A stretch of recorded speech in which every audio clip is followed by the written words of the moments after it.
menurut keterangan dari orang-orang tua dulu, danau ini terjadi semasa penjajahan kolonial. Di saat itu saya juga nggak tahu tahun berapa. Ini untuk akses mereka bertransportasi, sarana transportasi mereka, jadi ya mereka diriin jalan. Sebelum bikin jalan ya karena ini banyak rawa, jadi didam dulu. Di tengah keindahan alam Bengkulu, tersembunyi sebuah danau yang syarat dengan misteri dan keajaiban.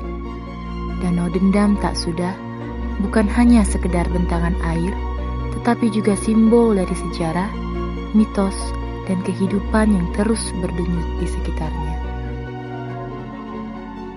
Dulu awalnya waktu dibangun sama pihak Belanda itu sempat jebol. Sesuai adat sini, ritual di sini,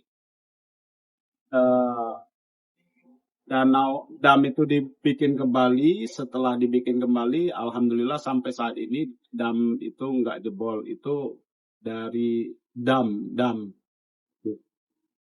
tak sudah, bukan danau Dendam cerita-cerita yang lain, bukan. Sejarah Danau Dendam tak sudah telah terukir sejak masa lalu. Konon, nama ini lahir dari legenda yang penuh dengan cerita cinta, dendam, dan pengorbanan, yang hingga kini menjadi bagian tak terpisahkan dari budaya masyarakat sekitar. Danau Dendam tak sudah, namanya aja sudah dendam tak sudah. Ada, kalau diceritakan sejarahnya ada dua versi. Versi pertama, versi sejarah legenda. Legenda yang katakan sejarah betul, tidak ada bukti. Itu sejarah, jadi dari cerita ke cerita lagi ya. Bahwa ada sepasang kekasih yang kebetulan anak raja dengan seorang orang biasa. Singkat cerita, hubungan mereka ini tidak direstui. Nah, zaman kerajaan kan ada kasta-kasta. Ketidaksetujuan inilah membuat mereka menikah. Dulu sudah ada air, tapi tidak sebesar itu. Ya, tempat masyarakat ya ngambil air rukuk kedua rumah tangga lah, mandi.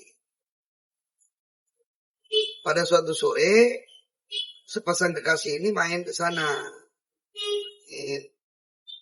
dengan berjanji mengadu cinta sehidup semati, melakukan bunuh diri bahasanya. Nah, makanya sebut dendam tak sudah. Dendam yang gak habis-habis. Namun, di balik cerita legenda yang ada di masyarakat, tersimpan sebuah fakta tentang dendam yang belum diketahui oleh banyak orang.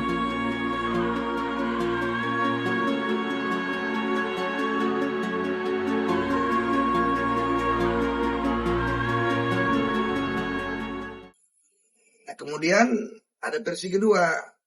Versi kedua ini fakta jalan. Wah, zaman Belanda itu airnya tidak sebesar itu, memang rawa-rawa. Kemudian keperluan pemerintahan Belanda, kebutuhan air, itu pesawahan dan sebagainya, dibuat dam yang jalan sekarang. Dam itu ya tanggul ya, masih disayangkan. dibuat tanggul sampai di belakang, jadi air itu ngumpul. Nah, damnya nggak selesai. Belanda kalah dengan Jepang. Makanya disebut dam tak sudah. Akhirnya dam dendam tak sudah. Versi kedua. Dari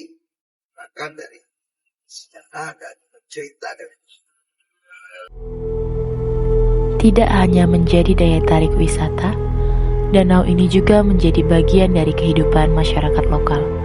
Dari aktivitas memancing, bertani, hingga seni tradisional. Semuanya berpadu dalam harmoni dengan alam. Dendam tak sudah. Ini peninggalan Belanda. Jadi dendam belum selesai. Pematangnya itu belum selesai. Dia kalah dengan Jepang. Jadi itulah maka namanya dam tak sudah. Jadi asalnya itu bukan dendam, dam tak sudah. Bahasa Belanda itu kan Amsterdam, Rotterdam itu kan dam-dam itu. Nah, ini itu pematang itu dam. Dam itu belum selesai, dia telah kalah dengan Jepang. Maka namanya dendam tak sudah, bukan dendam tak sudah. Kemudian dendam itu luas sampai ke belakang Kemang Sri sana. Ke apa namanya? Jauh kan? Tahu kan Kemang Sri? Ke Kecamatan Tampat Kemang Sri. Nah, sampai di sana. Sampai jalan ke timur di Akes Bakul. Di situ dendam dulu. Ini sudah diacak-acak hutannya itu jadi kebun sawit. Jadi sawah kami kurang air. Kalau masih normal dulu, airnya bisa air danau itu mengairi sawah 700 hektar sampai ke Sukamerindu, sampai ke Tanjung Jaya, Tanjung Agung, sampai ke Tanah Merah. Itu semua ada air semua itu. Nah, sekarang ini keadaan di tanahnya persiapan air itu banyak ditanam sawit, makanya yang ini aja kurang air nih, banyak ditanam nggak ada air nih.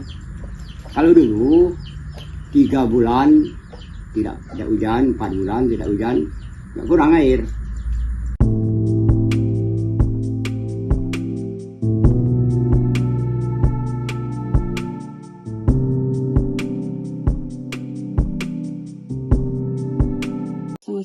Oh iya, 12 sungai. Perwatin 12 namanya kecamatan kami gini dulu.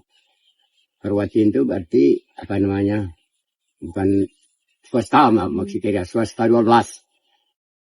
12 itu diambil asal katanya dari 12 anak sungai yang mengalir ke danau ini. 5 sungai yang besar. Yang 7 itu sungai yang kecil-kecil. Tapi airnya semua masuk ke danau kalau dulu. Sekarang ini nggak ada, sungai yang besar aja sudah ditutup, sudah dibuat orang kolam-kolam ikan sekarang ini. Jadi nggak masuk lagi air ke danau. Kalau yang masih normal dulu, ini sekitar hidup 10 keluarga ngambil ikan di sana kan. Nah, jaring, masang luka, najur pacing itu ya, pacing. Nah, terus sekarang ini paling 3 keluarga lagi yang bisa hidup. Ya, ikannya udah kurang, karena danaunya sudah sempit. Yang ini kan gini, kalau musim panas seperti sekarang ini, ikannya ngumpul di danau ini. Kalau musim hujan, ikan itu berkembang biak naik ke atas, ke hutan kalau air dalam. Nah ini hutannya nggak ada lagi. Nah, jadi ikannya kurang sekarang ini. Ya saya sering ambil ikan, cuman bukan untuk pencarian, untuk dimakan gitu kan.